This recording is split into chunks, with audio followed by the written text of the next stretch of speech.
Okay, so we're back Yeah, to cracks in postmodernity with Adam, also known as Wafers, who is pretty awesome, right? I would say so. It's Yeah. an accurate statement. Moderately. So, how did we find Adam? We found Adam through Tradwave, which is a really crazy Instagram page, which is inspired by Vaporwave, but it's trad. Crazy combination. But then he has his own stuff. We're going to start talking about the after hours live. What is that? The After Hour Live is a live show that we shoot on Instagram in one take, where the audience gets to go on and decide the path that we choose. And then simultaneously, we're shooting it with three DSLR cameras. So the end product is not a 2 hour long live stream that nobody wants to watch. And it's not a highlight reel. It's its own standalone 15 or so minute Adult Swim-esque television series. So, you people have to watch this because it's like a combination of everything, but it will blow your mind like it did to mine. But I think like the main thing is the whole like childhood nostalgia complex thing because like you have these Nickelodeon clips, you have the sock'em boppers, the Nintendo stuff, all the old school video games. So like what is this? What's the whole fixation with the childhood and the nostalgia and whatnot? Well, I mean, there's no better way to escape but to escape as a child, because you must be like a child to enter heaven, Mm, right? But you don't want to be a Peter Pan about it and stay there forever. But I think these little glimpses of childhood, these things that give me pleasure thinking about them or escaping to, and obviously the whole vaporwave nation clearly clings to these things. Um, and every generation has their own. It just says that like these are gems that you should keep hidden and use for yourself to have like a moderately good escapist route. You just don't want to stay there forever. So I'm indulging in these things at the moment to escape from everything. But I know you should just take a trip there and come right back. So that's mhm. why it's an hour, the after hour, not the whole damn night. Yeah, and it's the whole like you start the show with like mom and dad are asleep and we have to like hide so they don't catch us. So like really embodies that whole vibe. But tell us more about Peter Pan because I know that's one of the big inspirations, but like also a risk because we don't want to be Peter Pan forever. We don't want to be one of those millennials who never grow up. No, you don't want to be the girls in Spring Breakers that stay there Oh, too long. God. Um, but no, yeah, Peter Pan. I read it right before I was going to college, and it was the first book I ever read that. Well, first of all, I didn't read a lot of books back then, and when I got to the end, because the end is so devastating, like it's nothing like the Disney crap. Um, And when you get there, like, dude, I was like crying and I literally threw the book across the room. I didn't want to finish it. I've never had that visceral like experience reading something. And I finished it like when I was visiting my sister, and like, they're all like, Adam, dinner time, we're all gonna eat. So like I walked downstairs and it was like tears in my eyes and like, what the fuck's wrong with you? I'm just like, you don't even know, man. Uh yeah, it's just it really taps into something capital T true. Capital. Um, totally, and it's just like the perfect escapist novel, but there's something in it that gives it some kind of visceral energy. And I think what it is there are like these hidden truths. Like there is like the Marion symbol with Wendy. Like there's a moment in the book where they build her a little house and they all literally get down on their knees after she opens up the doors and they're like, Wendy, be our mother. And she's got an arrow sticking out of her heart because she Hmm. got shot by Toodles. And it's so Marion, it hurts. Like, come on. And she's the instrument to get them out of the out of Never Never Land back into reality. Yeah. She's their mediatrix. It's perfect. It works so well.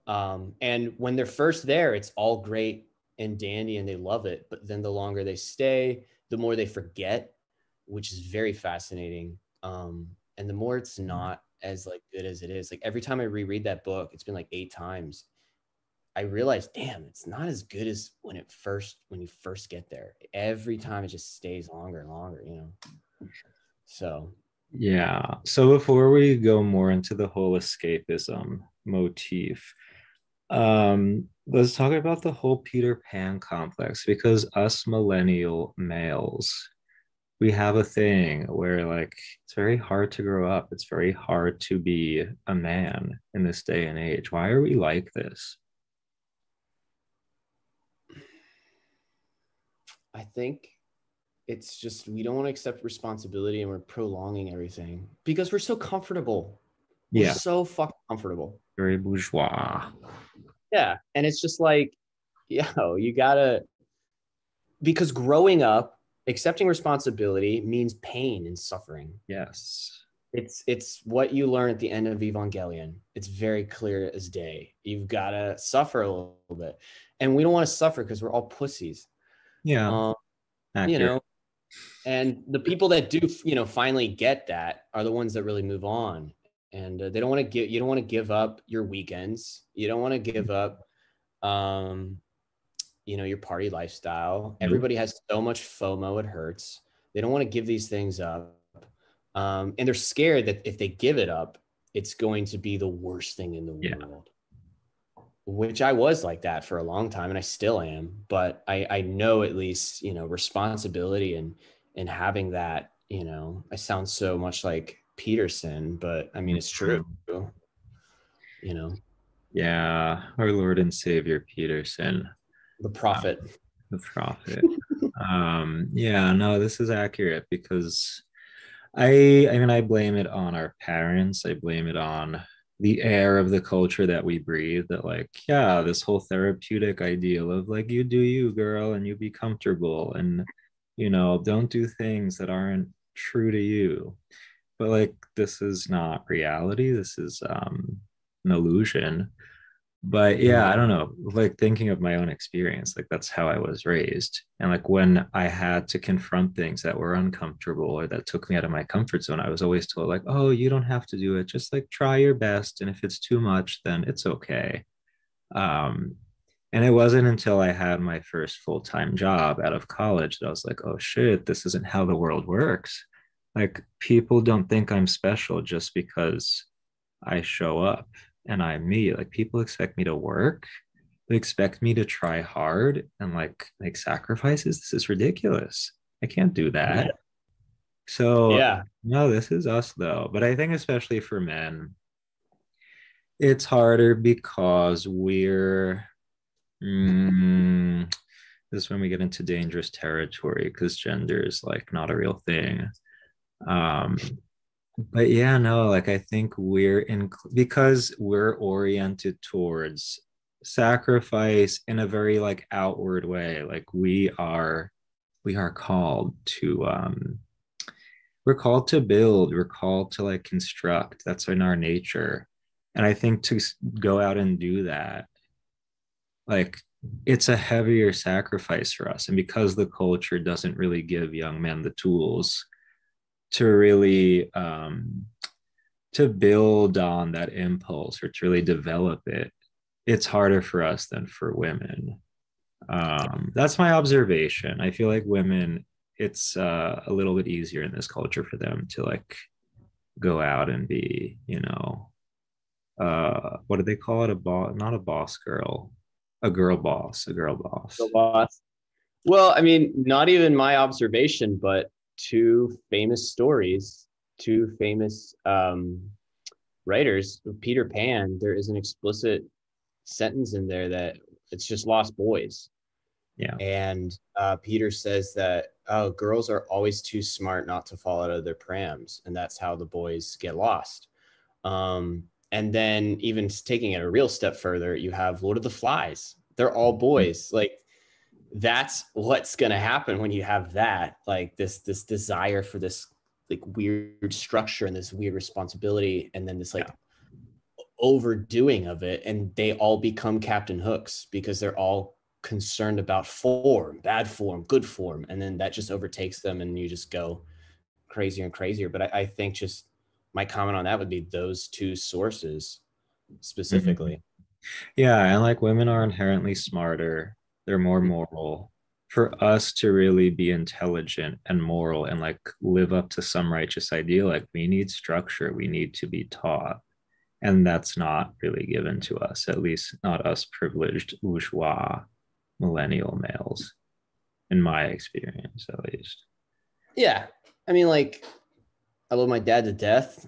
He's the greatest. But I think as somebody that taught me the most about like structure, and it's not about, oh, participation, you did good job, Yeah. whatever. It was like when I did Taekwondo, like my Taekwondo instructor was definitely the most toughest person. I hated him for the longest time. And then I realized, oh shit, this guy's like teaching me a lot of things that I'm looking back on now and I like appreciate. Um, Taekwondo. I did that because you know why? I was at dinner and I spilled Diet Coke on my pants when I was like, what, 6 or 7 years old. And then my uh, dad's like, oh, there's a Taekwondo place next door. I want to get you pants from there. So I put on pants and he's like, hey, why don't you do Taekwondo? And I was like, fuck that. I'm not going to do that. And then he made me go. And then they're like shouting stuff at me in Korean and I'm supposed to repeat. And I'm like, what are they saying? And then they wanted me to break the board in half and I had to do it like 50 times to actually break it. And then I finally made it to the first testing where they give you the little yellow tape. And I did it. And yeah. I'm like, okay, I'm done. I'm not going back there. And then my parents were like, okay, you're done. You tried. So that's why I'm the way I am. Yeah. Yeah, I went all the way. I'm a black belt. A lot of people think Korean. that's really crazy. A black, so you could like murder someone. Well, you shall not misuse Taekwondo. You should be a I champion of mean, freedom and justice. in theory, but But what was crazy is I learned that I was a trad Taekwondo person. Like, I found out that the school I went to is like not the mainstream one. They claim to be the traditional art. I have sine wave that's like, oh, all just makes sense. It all just makes sense. Like, mm. middle school Adam, that's what was going on.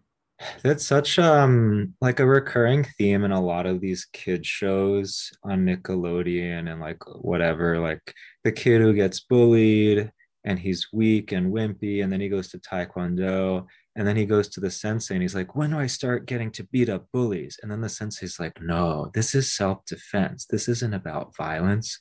And then the bully comes and like starts making fun of him and then he defends himself. And then the bully's like, oh, I respect you now. Like they always repeat this theme. Never gets Oh old. yeah, no, it doesn't. It's No, a good story. it's corny though. Corny. A little bit. Well, yeah, and then react. Oh, I'm not going to go there. Never mind. Never mind. Yeah, no, but I mean, responsibility is very empowering though. Like once you learn to get over it. But I don't know. For me, it's like there are moments where like I overcome the Peter Pan impulse and I like push myself out of the comfort zone. But it's never like, oh, I've overcome it once and for all. Like it's a continuous thing, which can be exhausting, but like I think ultimately you need support. Like you need people who are gonna encourage you to keep going. Because otherwise, like I fold. Well, yeah, and I mean, that's the end of the story. He keeps coming back every spring cleaning. Like he's not going to go away. He keeps showing up, and then it just so happens that he misses about like 20 years, and then the next time he shows up, thinking it's just the next year, Wendy's an old hag. And that's like the horrifying part of it all. The first time Peter's ever scared is when she has to turn on the light. Yeah. But yeah, so it always keeps coming back to you, and you can use it well as a hidden gem that you ponder in your heart or you can let that be a corrupting, addictive force. It's one or the other. Yeah. So yeah, the forgetfulness thing. Mm, That's this is humanity though. Like we forget constantly because of maybe because of the fall ultimately, but it's the problem of memory. It always comes back to this. Because like when you think about the first memory, I mean, in theory, is being born. Like your life is a gift. It's the fruit of like a relationship. This is who we are to be in relationship. But then we're drawn to these like self-indulgent or like individualistic narratives because we forget who we actually are, what we come from, especially in like modernity, post-modernity, because this is like now the structure of our culture to be an individual cut off from roots and connections in general. yeah. But it's also like it overtly indulgently embraces memory by bringing up everything of your past, no matter what. You can't, it does Yeah, it on that sense, but in a memory is like a two-edged sword, though. It's so, oh, it's good and it's bad. Like, do this in memory of me, but then you have our Lord forgetting the sin yeah, after you confess and do penance. It's like Dante. One of the greatest parts about Dante's Purgatorio is when he goes up to the river of Lethe and he drinks the water and he forgets all the bad sin. But like one of the early problems I had when I was like getting my own little reconversion happening was like there was so much things that I really enjoyed about some bad things or bad people or bad circumstances, and I'm like, Mike, is that whole thing going to be forgotten? Should I forget about that? Like, what happens to that? yeah, Memory's so, ah, such a paradoxical. strange thing. Yeah, yeah, big word, crazy. Mm. So then what about escapism? Like what is it that draws you to this concept? Because it plays a big role in a lot of what you're doing. Well, it's one of my biggest flaws Mm-hmm. is I suffer from the modern millennial escapist life.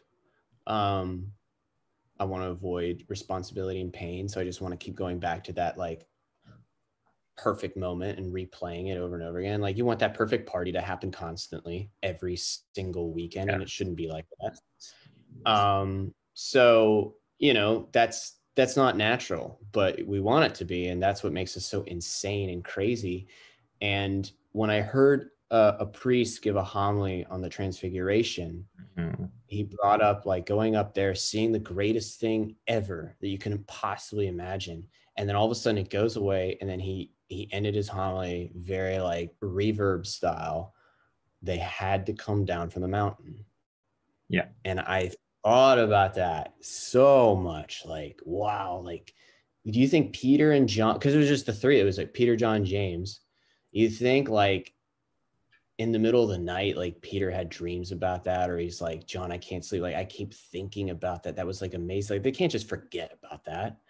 But they're not supposed to stay up there. Like, as much as it would have been cool to be like, hang with your boys, Elijah, Moses, and Jesus, like, no, you got to come down and carry your cross, because that is a glimpse of what it will Yeah. fully be. So that whole theology of the Transfiguration really clicked with this modern idea of like, oh man, like if I could just go back up on that mountain, like taking that good experience of either at a party or like good stuff, like of a retreat, like that retreat high everybody gets, they just want to go back to that. All of these are little transfigured moments, and there's a reason why it's such a strange mystery, because our Lord didn't have to do that. It wasn't really it's just a strange mystery. There, you could kind of like to like a normal person that's never really read or know theology, you could take the Transfiguration out, nothing really changes to them. Like it just points Mm-hmm. to something. There's not really like a whole lot to the standard person, but then our Lord Yeah. still decides to do that. Yeah. So for me, that's where I go with it. Mm. The party thing was always like, I feel like that was my first glimpse of this whole. No, my first glimpse of the whole escapist transfiguration complex was when I was younger. And friends would come over, and we would like, we were nerds, we didn't do anything crazy, but like, you know, we would study and we would make like stupid movies together and whatever. But I remember when it was time for them to go, I was like, oh no, this can't happen. Like, they can't leave, because I caught a glimpse of happiness, but I can't possess it forever. Like, Yeah. there has to be a moment when you come down. And then eventually, when I got to college, it became parties, because I mean, especially when you go to a club, it is a liturgical kind of experience. And that's when I was like, this is the climax, this is the ecstatic moment.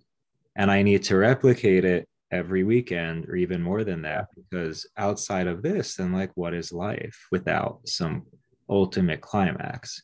But just to get like a little philosophical for a second, this is like the Dionysian impulse. This is Dionysus, who, as we all know, is on the cover of this podcast, even though some people are scandalized. And you'd think that the coloring could have been done better, which we accept constructive criticism. Hmm. But Dionysus is like chaos, the antithesis of Apollo, order, structure. And these two impulses, like, we're caught between this tension. Like, we're always caught between either creating order or falling into chaos and ecstasy.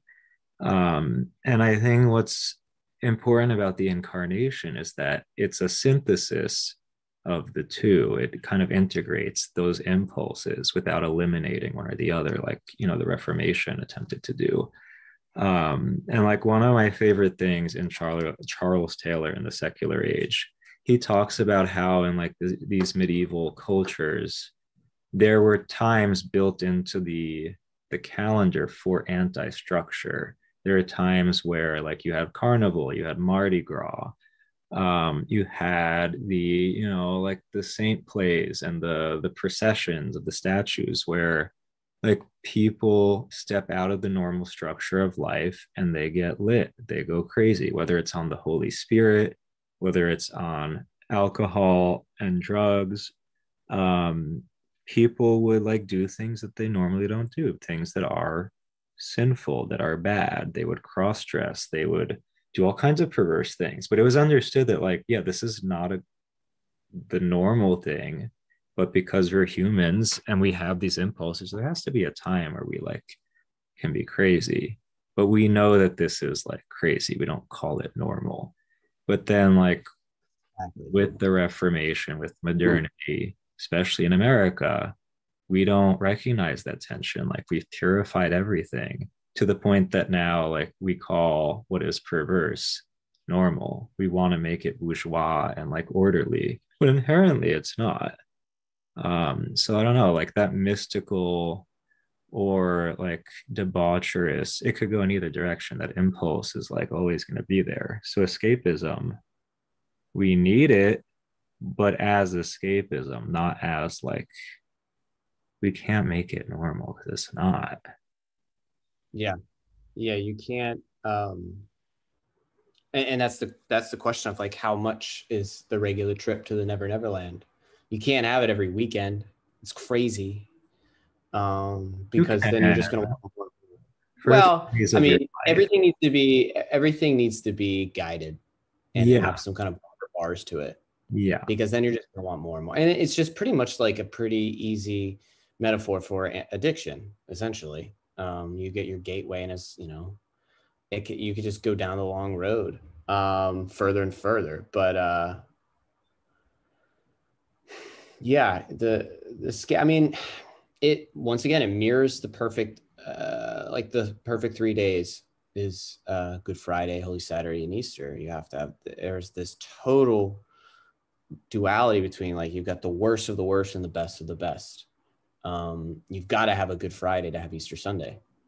And I think that kind of plays a little bit on this balance in a sense, and mm, in a yeah. um, all those directed towards good. But yeah, you just gotta let off, you gotta let off a little steam here and there, temperately, and not as a statement of what this is. You're just blowing off some steam. And this is why they Um, invented confession, ultimately. True, Yeah. to an Mm. extent. Yeah, I'm like super drawn to the mystics like Teresa of Avila because that was what she was. Her and then people like Augustine, like they were crazy. First of all, they were probably a little mentally ill or neurodivergent, as we would say, like definitely neurotic, maybe a little autistic. I don't know, but very sinful, very like self-indulgent. Because you know what Augustine was doing, but Teresa, what I like about her is that like she grew up with that tension of like I want to be like the girl on the town who's always dressed up really fancy and wants to go to the parties to gossip. And then I want to find a really hot guy and I want a perfect marriage story. But then I also want to go get martyred by the Moors. So I'm going to sneak out of my house, get my head chopped off. Um, and I think the fact that like she wanted both as a kid, whereas Augustine, when he was like, no, party boy, gonna have sex with everyone, get wasted. And then he's like, oh shit, I gotta go to God. Like, because she had that young, this is why she's so neurotic and crazy. And then this opens the door to the ecstasy that, like, Hmm. she needed that, like, insanely intense experience of Jesus and in a very erotic, physical way. Because otherwise, like, what is she gonna do with all those impulses? So, like, you can't have chastity, you can't have like asceticism without that ecstatic escapist impulse. Like, you can't completely get rid of it. It has to be integrated, I guess I would say. And that's why like Catholicism is just so damn good when you get down to it, because it gives you all those avenues. If that's something you need, it gives you all these feasts, all these cultural things going around that all have a basis, a grounding that you need. Because if you don't have that grounding, you're just going to go nutso.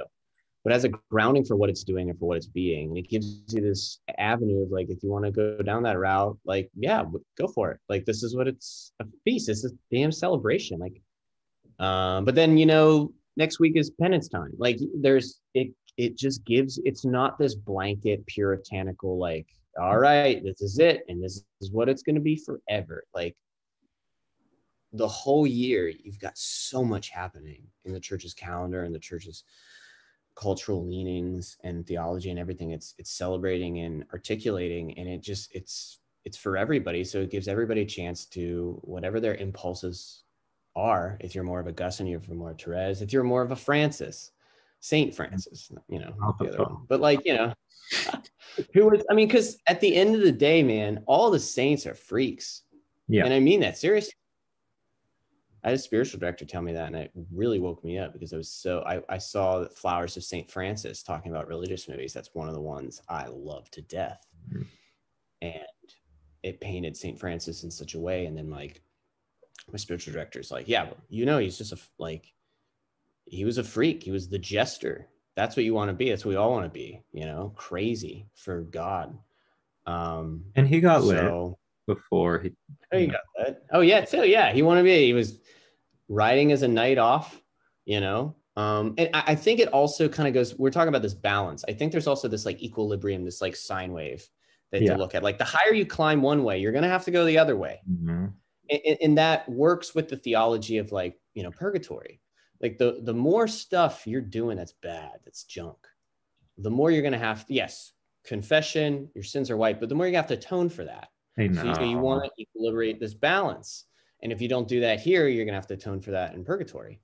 Yeah, I gotta But stack up those plenary indulgences. yeah, you got to load yourself up. Yeah. um, so that's something straight out of the church's teaching. It's your whole it's everything Twin Peaks right there, the equilibrium. But then You know, this you, leads to like our what our projects have in common. That like for me, I see a very strong connection between, like I don't want to say trad, but like the very hmm, the ostentatious, very performative elements of Catholic worship and art, and the doctrine too, and the theology, and this kind of decadent camp, um, even diabolical kind of strain in our culture, it's hard to find people who understand that connection. Like most people, I don't know. At least, I mean, your experience is different, but like most of the trads I know are like too scandalized by anything that's not, super approved by the catechism, nihil obstat imprimatur kind of stuff. But like if you have a good head on your shoulders, you can recognize that, yeah, there are parallels here. There's a common sensibility that we should be talking about. And that's what I'm trying to bridge with like the people that I bring on and the stuff I post. And like you're doing something similar, I think, with the trad wave and the wafer kind of stuff. All right. Yeah. And, I think there is I get why a lot of trads are very puritanical and making sure they basically, what's the word? They're basically trying to just proofread and make sure that, oh, this guy has everything checked off at the church, because there's just so much scandal going around that they want to preserve themselves, which I totally get, and I kind of do myself without even realizing it. But then you got to get to this point of like, okay, like do that however you want, I don't care. But once you get past that, this person's bumper bars are set, and the bumper bars are the teachings of the church explicitly. And let them frolic through those fields now. Like the fence is set up. That. Just let them go.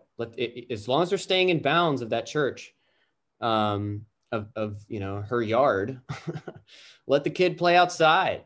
Let them do some weird stuff on the playground. Some of them want to dig a hole. Some of them want to play tags. Some of them want to do this. Some of them want to stay inside and play video games instead, but you're still staying in this fence. And I think, the trad look of this puritanical, we've got to make sure everybody checks off before they arrive in. It's either here and there. I think they just need to get over it once that evaluation's done and just be like, okay, because they do have to protect their place, because to them, and kind of in reality, nowhere else is like this, and nowhere else is safe. So I feel like I totally get that. But now I think we just got to ease up once you get accepted in, once you enter that fence, unless you're doing something explicitly wrong, like explicitly. Yeah. Let's, but that's for the parents to say. We're all kids here just hanging out in the yard. And that's this is why I think tradwave is so interesting, though, because like you have this kind of trad imagery and the prayer and the whatever, the concepts, but you're using these like very hip aesthetic kind of elements. And like, why are more trads not, like we have such a strong aesthetic sensibility, why aren't we using it to its full potential? Why aren't we branching out? Too many sticks in the mud. Like I told you, yeah, like when I wrote this thing about Latin mass and like Aspergians and queers and whatnot, like, so I mean there was a handful of people who got it and were like, oh yeah, like I see it, but so many people were scandalized. Both like the libs were like, oh my god, this is like Latin mass is so exclusionary and archaic. And then you had the trads were like, oh my god, sodomites, mentally ill people, this is blasphemous. It's like, no, like if you actually look at who's going to Latin mass, like that's who's there. A couple other people, but, like look at reality. Open your eyes. Damn straight though. Yeah, the church wants freaks and weirdos. Yeah, as Oscar Wilde said, the Catholic Church is for saints and sinners alone. For respectable people, the Anglican Church will do.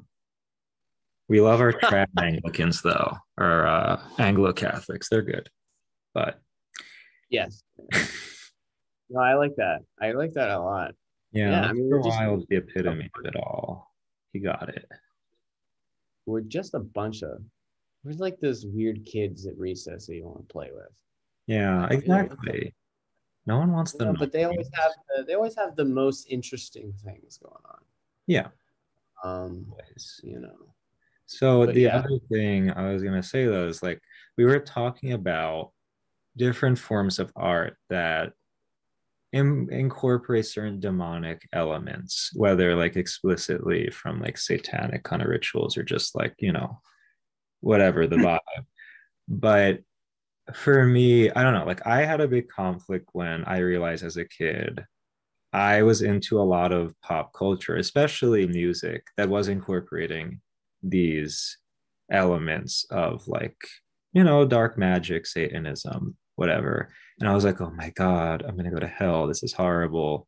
And yeah, like if you're taking it all in, if you're consuming it uncritically and without thinking, that's problematic. And you're probably going to be influenced by these things. But when you really can think logically about it, you can say, like, some of this art is objectively beautiful, objectively well done. And yeah, like it's not glorifying the truth, it's not glorifying true beauty, but as a form of art, like there is something true here. Uh, a lot of people have a hard time wrapping their heads around this, at least from what I've seen. Yeah. And it's the thing that I'm thinking about right now is the same people that will knock off like a lot of the art today. They're probably the ones that are listening to dad 70s rock, which is all about sex and drugs. And then the same people that were knocking that off back then, the same ones that are listening to like, the perverse duality language of the 50s and 40s Cole Porter music, or even and then the people that were knocking that off are the same people that were knocking off the blues, thinking it was satanic. Yeah. And, obviously there are connotations and such, and just like art can still be, I don't want to use that word. Art can still be objectively good. It just doesn't have to point to the right things. But, now that we're just we're in a period right now where everything, it's just not an idea of like, in the 60s when you got like somebody like the Stones making Sympathy for the Devil, they know that's like bad stuff and they're toying with that, they're having fun with it by knowing it's not good. But now it's like, I think we're getting out of this whole relativism hole that Benedict was, rightfully so condemning the whole time. I think we're moving into a new age now where evil's good and good is evil. Explicitly. It started with good is good, evil is evil, and we can play around with this, but we know that's good is good and evil is evil. Then it was like, okay, now we're hitting the gray areas, like later in the millennium, and then now things are just like whatever you think it is. It could be, it could not. We don't really know. And then now it's just like, no, straight up, like evil's good. Like that's where we're at now. Like the pendulum swung so far away. So now it's like, I don't even want to say anymore that this art is, objectively good, because I just like our society is just so crumbled around us that we can't even figure that one out yet. So the trajectory of Puritanism, though, because Puritanism obliterates that tension between good and evil. It wants to eliminate evil rather than integrate it into the good. So then all we can do with that impulse towards evil is call it good. Whereas, like, I don't know, true art always allows space for that tension while, acknowledging what is what. Like, and I think what annoys me though is that these people who are, holy rollers are so afraid of acknowledging that art is this kind of creative space that, I mean, I don't want to say it's amoral, but there is, like, we recognize that art is art. It's not necessarily reality. And there needs to be some room for us to play around, for us to experiment. Again, it's the anti-structure. If we don't have space of anti-structure, then either we're going to become prudes who are boring and no fun, or we're going to call evil good. Nobody wants. I mean, none of those are really fulfilling at the end of the day. Yeah, it's I mean, there was a good essay Tolkien wrote way back in the day that people forget about on fairy stories, and we're the sub-creators. So obviously art comes from the sub-creations. It's coming from the creator directly because we're imitating him. And we're just sub-creating in a way. So you can't escape that fact. However, like he gives us free will. Yeah. And there is no, like, if we're going back to this yard connotation, the puritanical sense is, yeah, you can stay in the yard. You're only allowed to go on the swings. That's it. So you can have great stuff from the swings, but then when you're swinging, even my 6-year-old niece, when she's swinging for 10 minutes, she's done. You want to try out the sandbox and this stuff. And then, whoa, what can we dig up in the sandbox? Good gracious. And you just need to explore, but you still got to stay in the boundaries of the yard. I think that's going there, but I like this yard thing that I just created. I know, it's very useful. Expect that one, huh? Yeah. It's the Rugrats in me there. The old Rugrats, not this new. Nickelodeon. Yeah. No, and this is why like I'm very big on camp, because it's all about exalting artifice, but you're calling it artificial. Like you're saying like the whole idea that it's so bad that it's good, but you still know it's bad. So like, right. I think this is the genius of it. I don't know. What are some, we were talking before, like, what are some of the examples of like either movies or music or whatever that you think like, yeah, are objectively demonic, but also are quality art? Well, pretty much anything A24 is doing, which I predicted when Spring Breakers came out that it was going to be the biggest distributor. I mean, just looking at the horror genre in general, a quick pendulum swing. I mean, you start with monster movies. We all know those are evil, and they're portrayed as evil. They have this grotesque thing to them. Yeah. So evil is evil explicitly. Then we have evil is evil, but implicitly. You got the serial killers, you got the psychos. Like, we know that's bad, but it's implicit. They're charming, they're not, Then we get into the gray area of like, well, now we have the anti-heroes. Like, you can start with Alex DeLarge or like Walter White and, the 2000s. Like, there are protagonists just because they're driving the narrative, but they're still evil. But we're now like hitting this gray area because we're so sympathetic towards them. And it's getting a little sketchy, And then now it's like, okay, everything, the evil is the thing that is being the most beautifully personified, and it's having the most sympathetic route, and it's just now it's good, like The Witch, the whole puritanical nature of the film.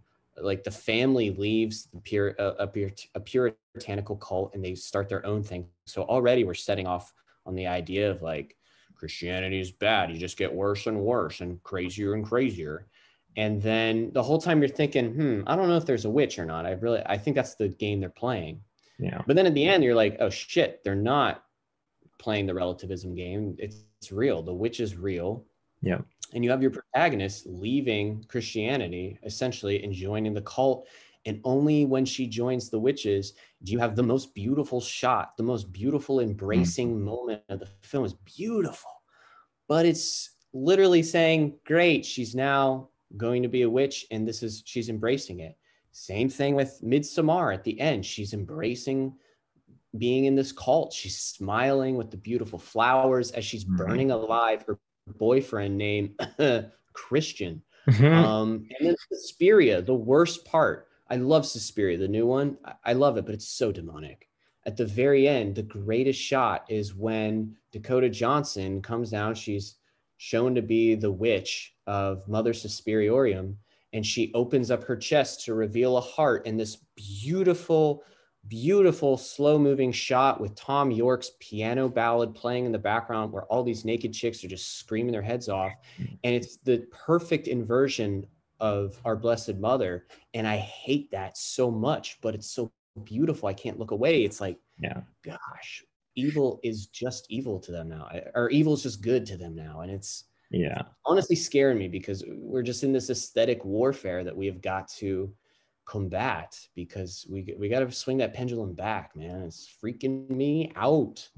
Yeah, and people who have dabbled in the occult know that it's not anything glamorous. I don't want to say glamorous, but it's not anything benevolent or benign. It's dangerous, but it's real, and it does have aesthetic value, but it's a dangerous one. It's a destructive one.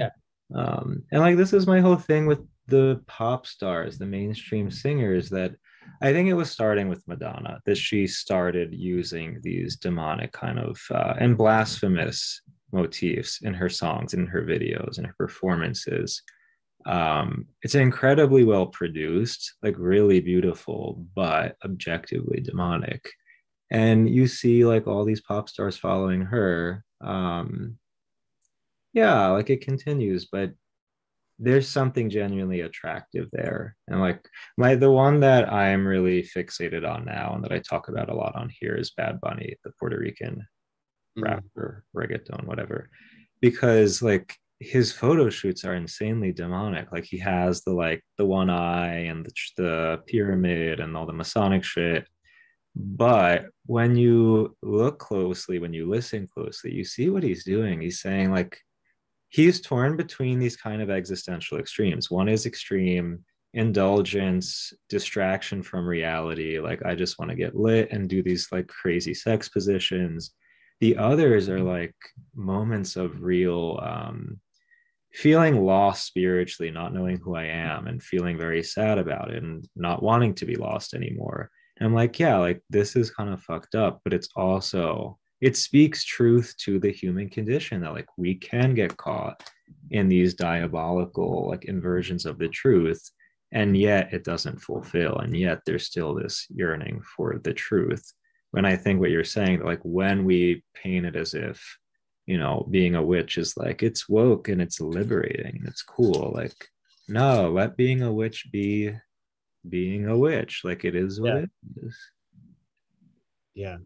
Yeah. And I think that's why like this traditional movement in the church is so important and so strong right now, is because clearly as we just become witness to this ourselves and everybody else, this aesthetic is a powerful tool. Yeah. Aesthetic to a lot of people is everything, Mhm. especially to trads. Aesthetic is everything.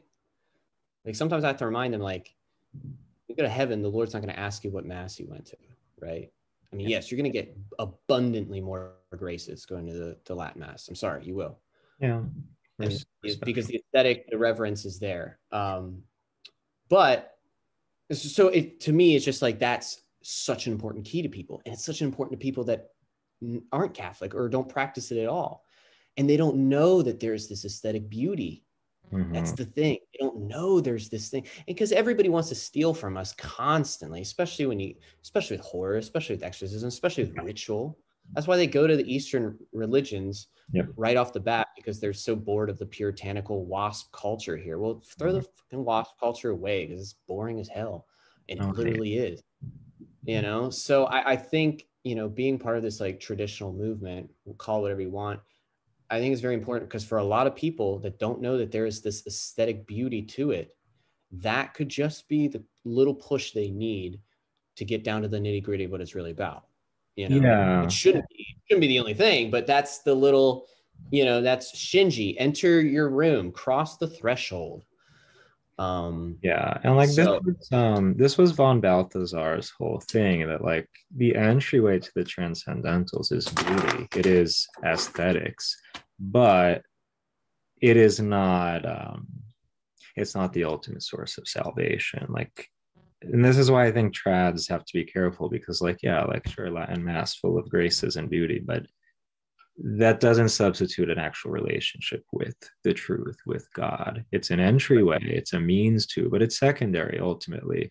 So exactly. like we don't want to create an idol, like because then Yeah, exactly. otherwise you fall into aestheticism, which is pagan. Like this is what the Yes. pagans did. They exalted the beauty of the body and the pleasure and all that, but it's not enough to save you. Like you need something beyond. Like what does the beauty point to if we don't take that step? But I do think, yeah, the entryway has to be beauty. It has to be Yeah. aesthetics. And it's the simplest Catholic theology of statues. It's what it is there. Like we're not worshiping that statue. We're worshiping what it's pointing to. Some people do. Well, yeah, some people do. Yeah, Uh, kind of fun. Phantom Morte time, but but like the mass.